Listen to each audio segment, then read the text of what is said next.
Hello and welcome to another episode of Open Door with Vince Robinson. My guest is Mr. Elijah Gilmore, known to some as Elijah G. He's also connected with an entity called Tribe of Eli, and we're going to talk about that. But I'm going to go on a limb and say that I am sitting in the presence of a rock star. I know that you have toured nationally with some very impressive musicians, namely Gladys Knight and others, but I want to give you an opportunity to tell us about that. But I usually like to start just by giving folks a sense of, your upbringing. So where did you come up?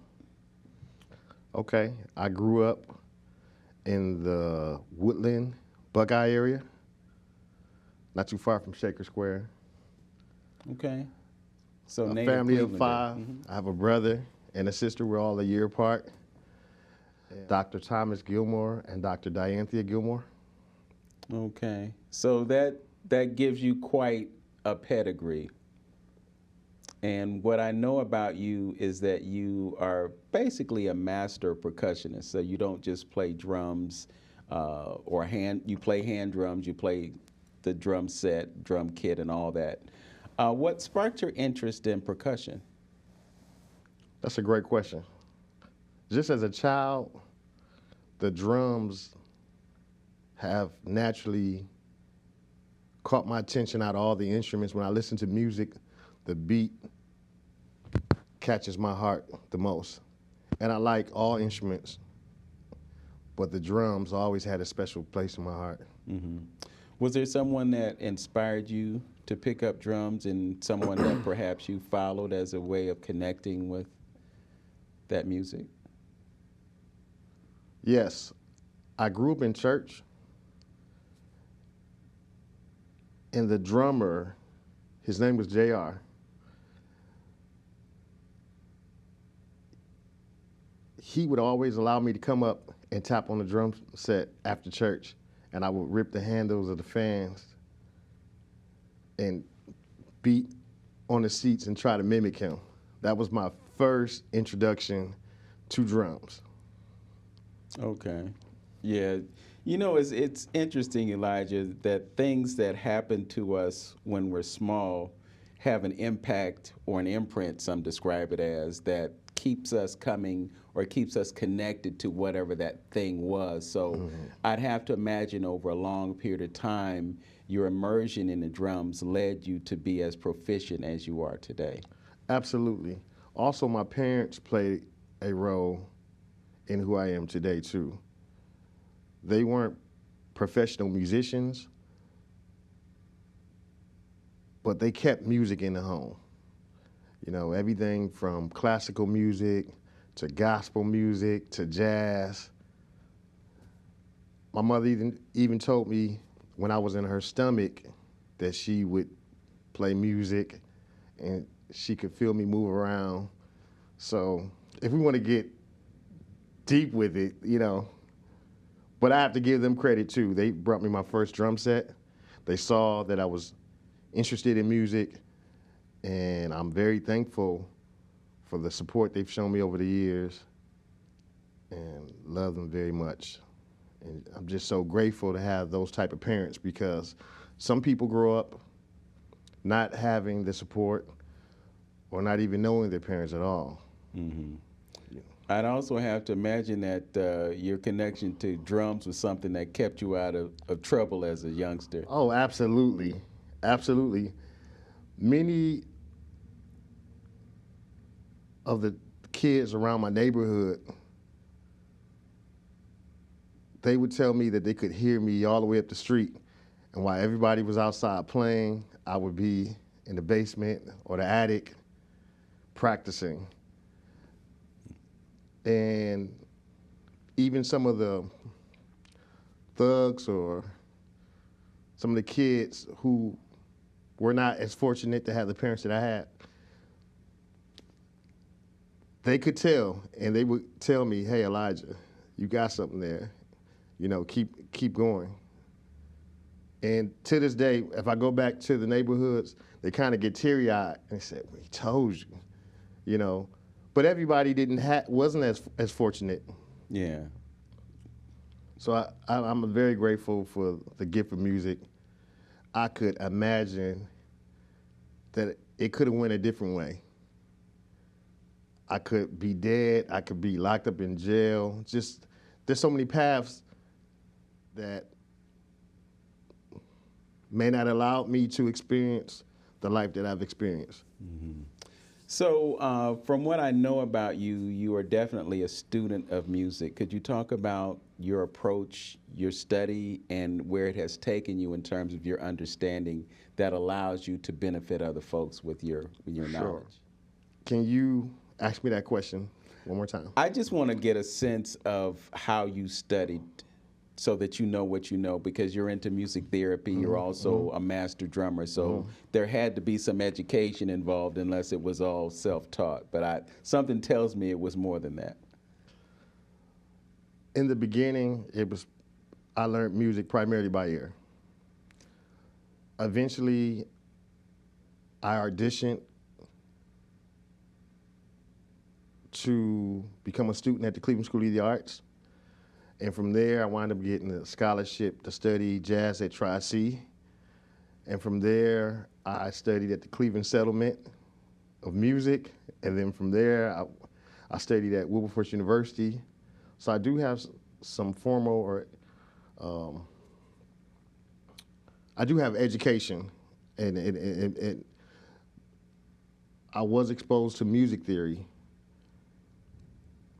I would say that my ears still are my strongest asset, because in a lot of musical environments that I'm in, they don't present the drummer with sheet music, even if they're reading sheet music. So I'm grateful for the ears that I've developed over the years. Now, when I'm doing a play, for example, then that's when it's like, okay, what does this chart say? But a lot of times it's just like, Elijah, feel your way. Right. Yeah. Yeah. It's interesting because I've witnessed some performances of the Cleveland Jazz Orchestra, and I've seen a drummer affixed to a sheet of paper or however they do it, reading the music and playing the drums at the same time. It's kind of unusual to see that, but when you're participating in an orchestral situation, you have to know what everybody's doing, and you have to know what your part is, so then it becomes important to read music. But absolutely. In theater, it's much like that. Yeah. But on the other hand, you have this gift. It's something that's instinctive, and you have an ear that enables you to play what's appropriate at the time that you're playing. So I personally, to me, it's more important to have it here than to have it here. I would agree with you. I guess it depends like you said, the situation. Right. Because if you're in a more arranged orchestral situation, then the eyes are going to mean more. Mm-hmm. I say if you can be balanced with it and have both worlds, that's a good thing. I am glad that I have more ear than eye, but I'm glad that I'm also balanced and I can go do that theater gig. Yes. Yeah. So at some point, as your star continued to rise, you ended up on stages with some very impressive musicians. So talk about what it was like for you to make the transition of being a local artist into being an artist that has a national or international pedigree. Can you expound more on that question? Well, I'm just trying to find out what it was like for you to go from playing at the Reason Why or, the Civic Theater in Cleveland Heights to playing on a stage with Gladys Knight.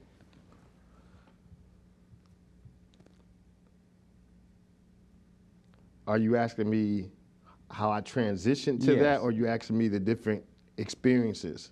Well, I want to know about the transition, but then I'd like to know about some of those experiences. Okay.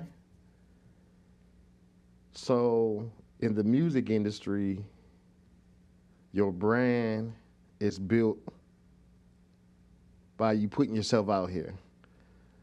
And I was very fortunate to be around the right people coming into the game. I worked with Lamar Gaines Sr. and Drain Ivy coming into the game. You remember the boarding house? Mm-hmm. And that really opened some doors and helped to get my brand out here on the local side. And the more my brand grew, then when national work came through the area, my name would be mentioned.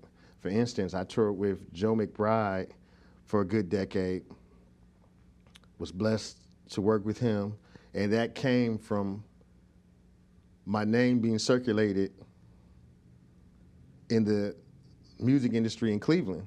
So when they said, hey, we need a drummer to go on the road with Joe McBride, my name was in those conversations. Yeah. Mm-hmm. So that led to opening other doors. And it's really about building good relationships and protecting your brand and your reputation. You know, there's so much to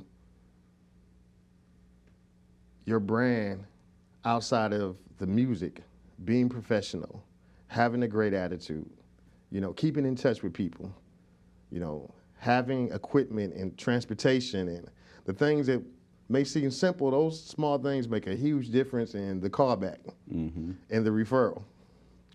Yeah. So you get connections, and then somebody connects you with someone else. And, you know, it's interesting when you look at certain musicians and you look at all the different people that they played with. Some musicians may be with someone for a career. Some of them may go from this person to that person to that person. Sometimes it's a matter of convenience. Sometimes it's because somebody got a project that they couldn't say no to and they wanted to participate with that.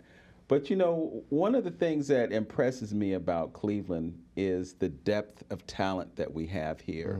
And there are so many Clevelanders who have had similar experiences to you in that they've been on stages with people like Babyface and Beyonce and, you know, all kinds of folks. I'm thinking of Monica Miss Drummer. Yes. You know, I see her videos on Facebook all the time, different stages. One of my good friends. Different artists. Yeah, so we have a depth of talent. Some are motivated to leave. Some just are, I guess, basically satisfied to be in Cleveland. And it's to our betterment that they are here because we get the benefit of what they do. One of the things that you have done is you have created something called Tribe of Eli. Talk to us about what that is and what it's about. Okay, so a little bit of the background behind the name Tribe of Eli. We used to do an open mic. We did it for about a good 3 years strong, called I Am 216, featuring some of the best singers, poets, and musicians around the area. And we were the house band. I was the leader of the house band. They said, what are we going to call the house band?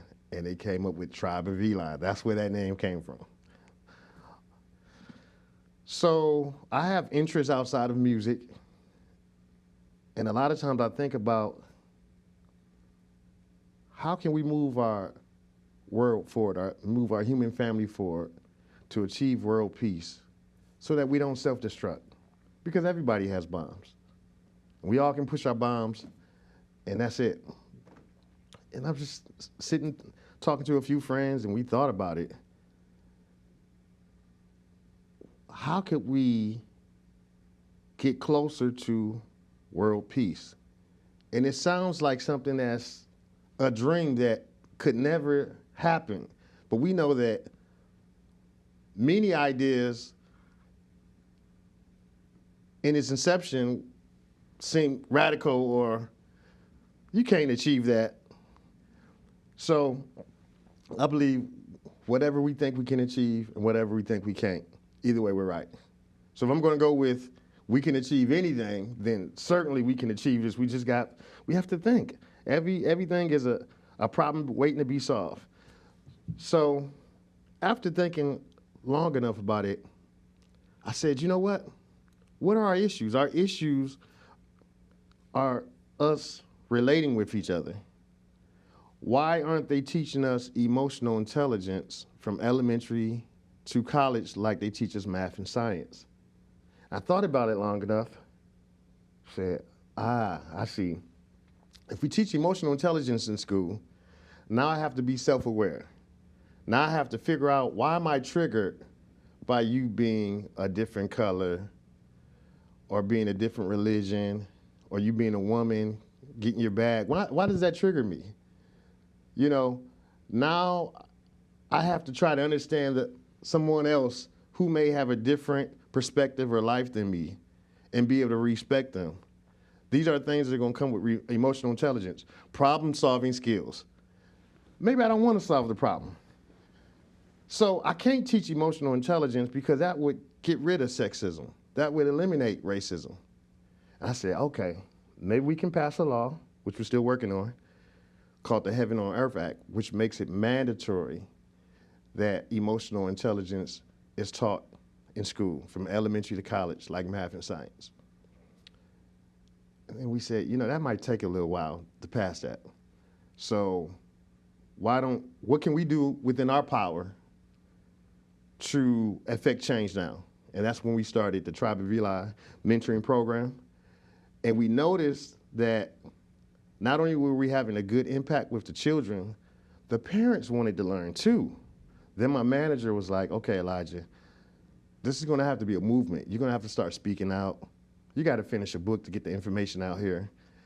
And so far it's been pretty successful. To House of Blues, Palace Theater, New Bridge of Arts and Technology.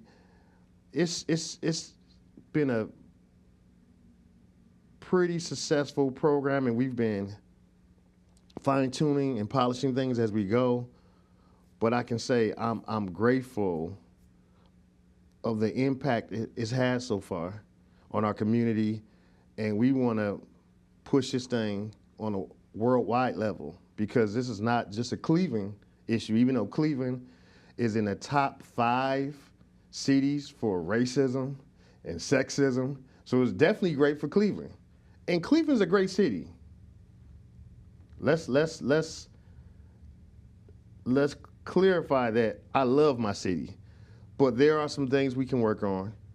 And I think this program is great for our city, but I think it's just good in general for our world to have the tools so that we can get steps closer to achieving what seems like a dream.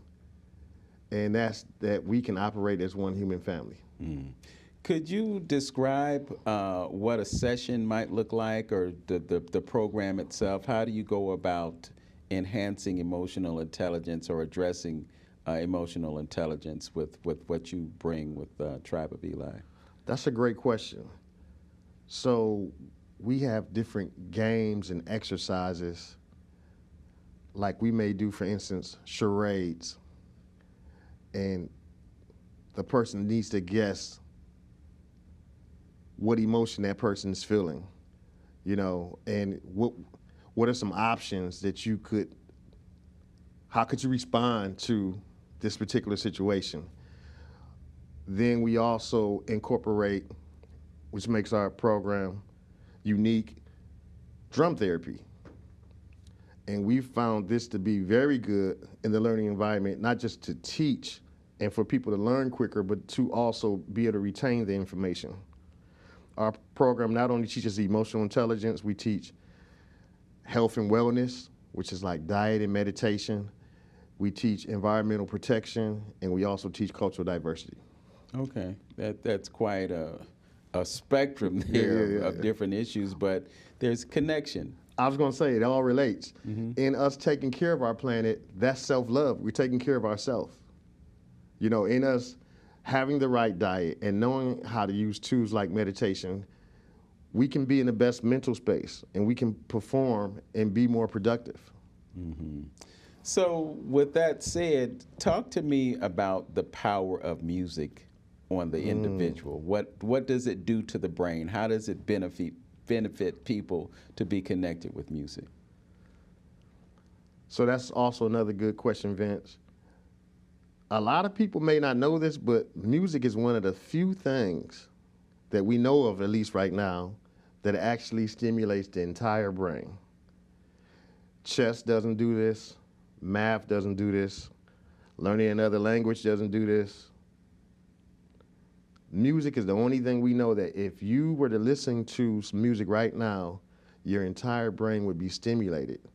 And if you were to start to stump your foot or to start to dance or sing along, your brain would light up even more. And we're still in the early stages of learning about music in the brain. Right now, we're using music and neurology to understand the brain better. But music is great for so many reasons. It's great for therapy. Many times if I'm down and I need to be lifted up, I put on music with a upbeat or up-tempo. If I'm having anxiety, I'll play music that's more relaxing. Music is great as a way to channel our frustrations. I would encourage people to pick up an instrument because, again, it's therapeutic. So instead of you punching a hole in the wall, you can get on your guitar, your drums, and it's a way to deal with your emotions. Music brings us together. We can go to a Michael Jackson concert and everybody from different walks of life can get along with each other for an hour and a half to 2 hours. So there's the power from that angle. Of course, music is a great way to express ourselves. I mean, honestly, I just really love music, so I can do this all day. But I just think music is a beautiful thing that I've been blessed with the opportunity to do every day.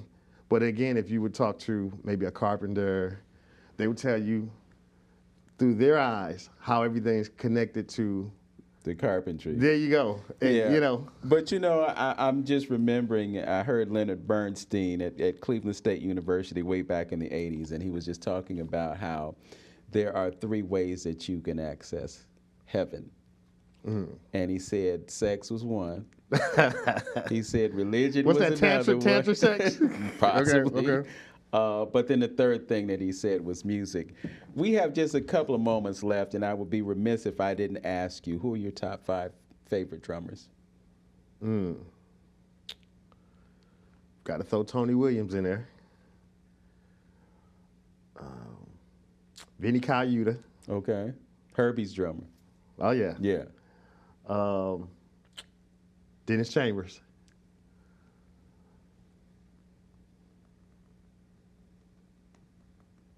Let me throw a couple of percussionists in there. Okay. Tito Puente. Okay. Alex Acuna. All right.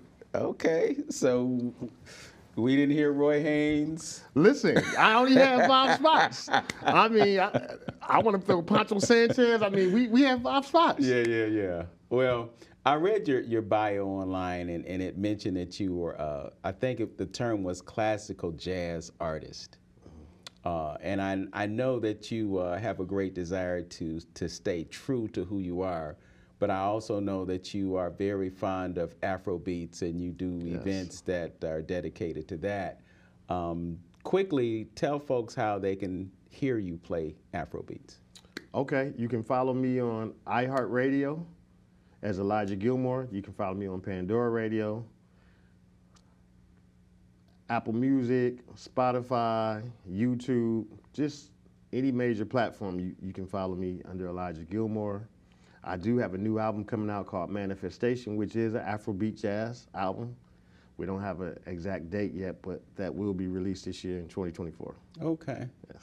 Well, we're actually going to take a listen to you as a musician. We're going to roll some footage as the credits usher our program to an end today, but I want to sincerely thank you for stopping by Community Focused Television for this sit-down with Vince on Open Door, and much success to you. Thank you. I'm looking forward to, at some point, playing music with Elijah Gilmore. Hey. Who knows? It might even happen in here. Hey, yeah. That Thanks would be good. for joining me. Thank you for having me. All right. And to those of you who have been viewing us, as always, know yourself, love yourself, be yourself, make today your absolute best day. Peace.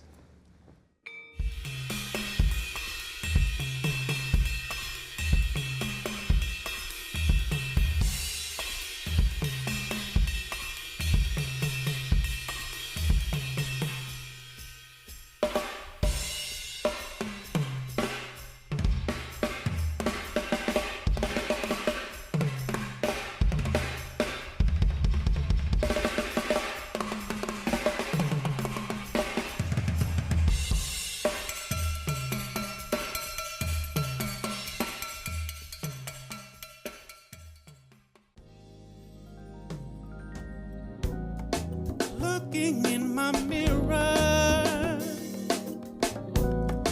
took me by surprise. I can't help but see